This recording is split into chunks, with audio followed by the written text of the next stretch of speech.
Une ressource qui est devenue un enjeu mondial de la sécurité alimentaire, une source de nutriments essentiels ou encore une source vitale pour la croissance des plantes sous une autre forme.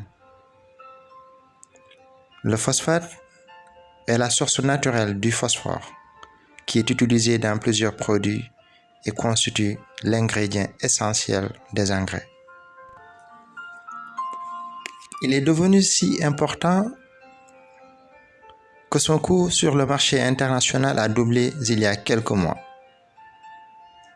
Vous avez sans doute vu des présidents se déplacer de continent en continent pour aller solliciter des chefs d'État qui sont en conflit afin de les demander de laisser passer le blé. Normal pour certains et anormal pour d'autres, mais nous ne sommes pas là pour juger. Sur cette vidéo, nous allons essayer de répondre aux questions suivantes. Qu'est-ce que le phosphate? Comment se forme la roche de phosphate?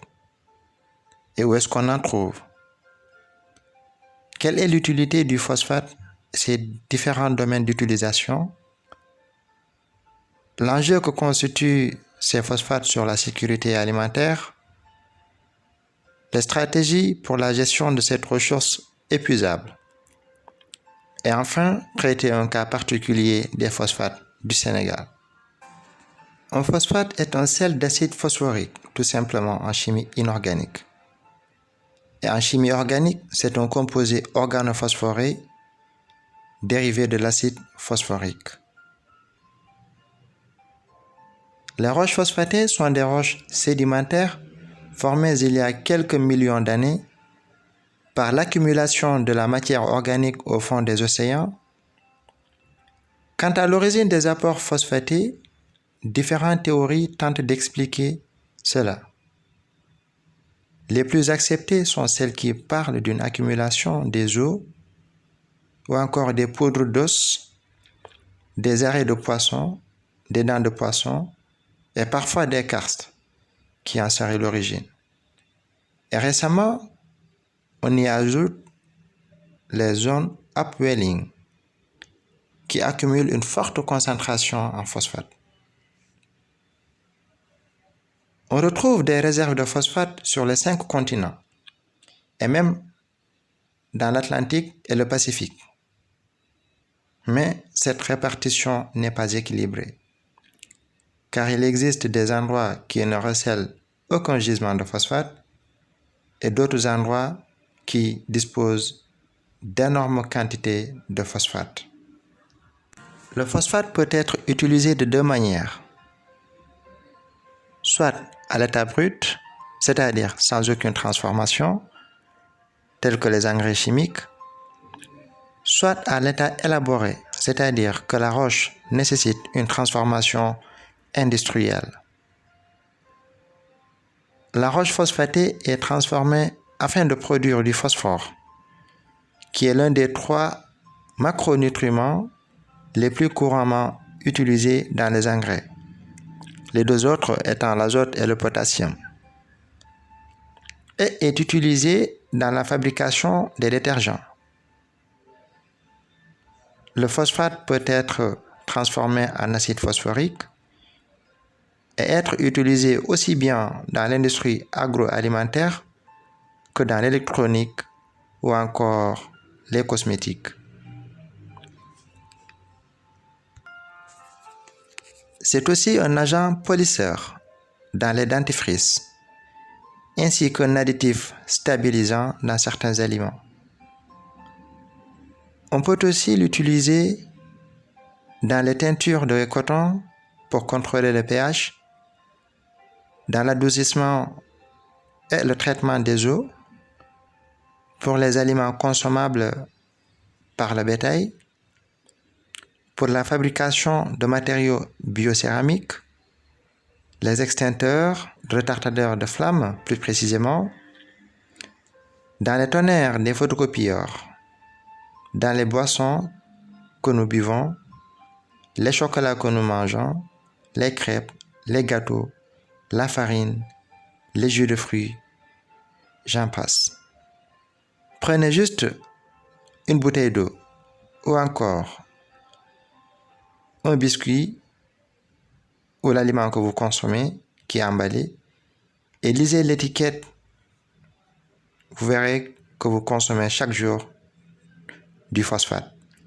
Eh bien, pas la roche, bien évidemment, mais plutôt les produits issus de la transformation.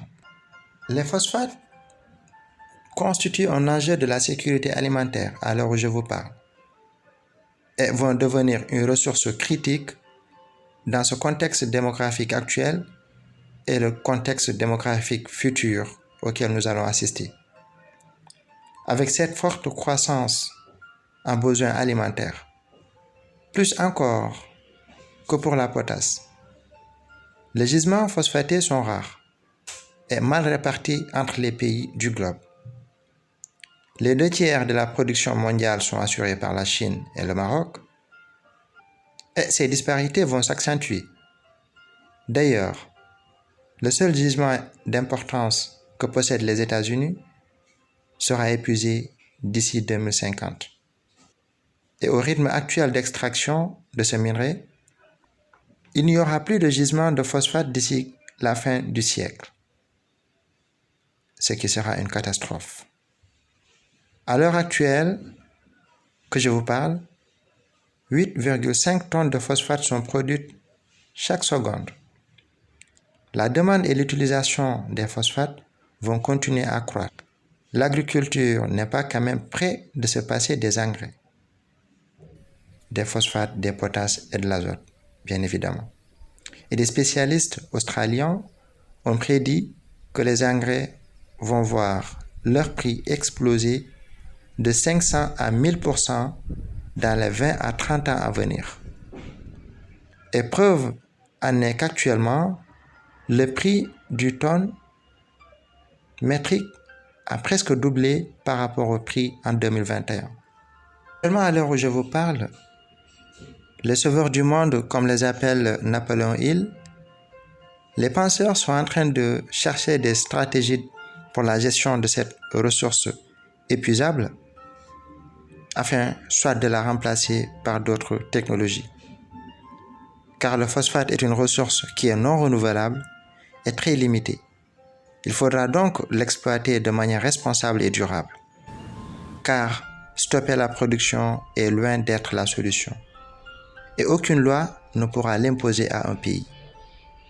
Par contre, il faudra développer des technologies futures qui pourront vraiment remplacer ces phosphates, car dans certains pays déjà, on parle d'agriculture propre, sans avoir besoin de faire recours aux engrais chimiques, qui en consomment la plus grande partie.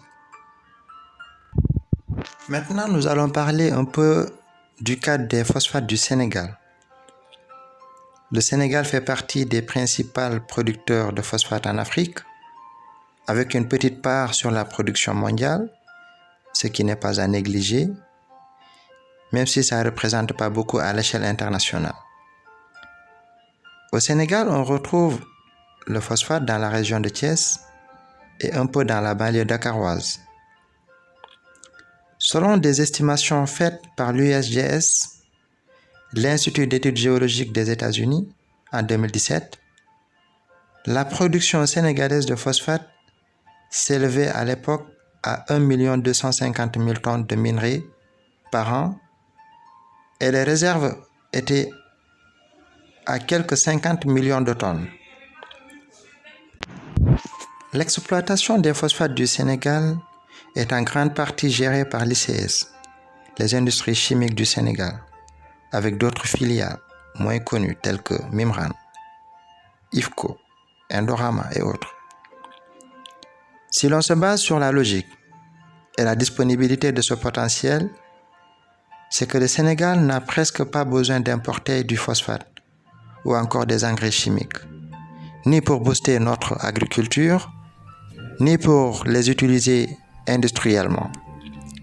Car je connais des pays qui ont développé des technologies agricoles qui s'adaptent à leur sol, au type de sol qu'ils ont, bien évidemment, et aussi à leur type de culture. Ce qu'il nous faut, c'est de l'industrialiser. Industrialiser le domaine minier du phosphate, essayer de mettre en place des systèmes de transformation locale appuyés par l'expertise sénégalaise afin d'extraire toutes les dérivés.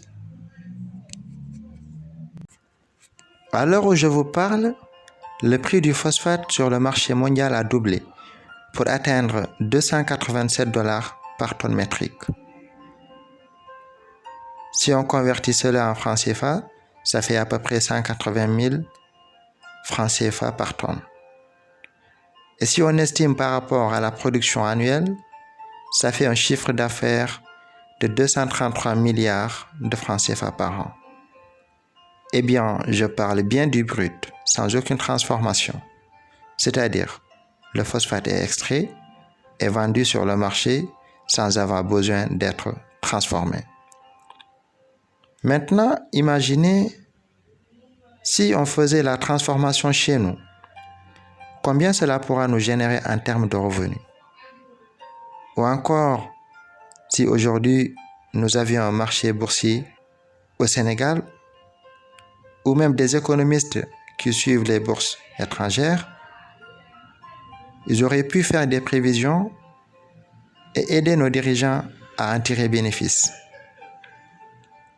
Si vous avez aimé la vidéo, eh bien, partagez-la.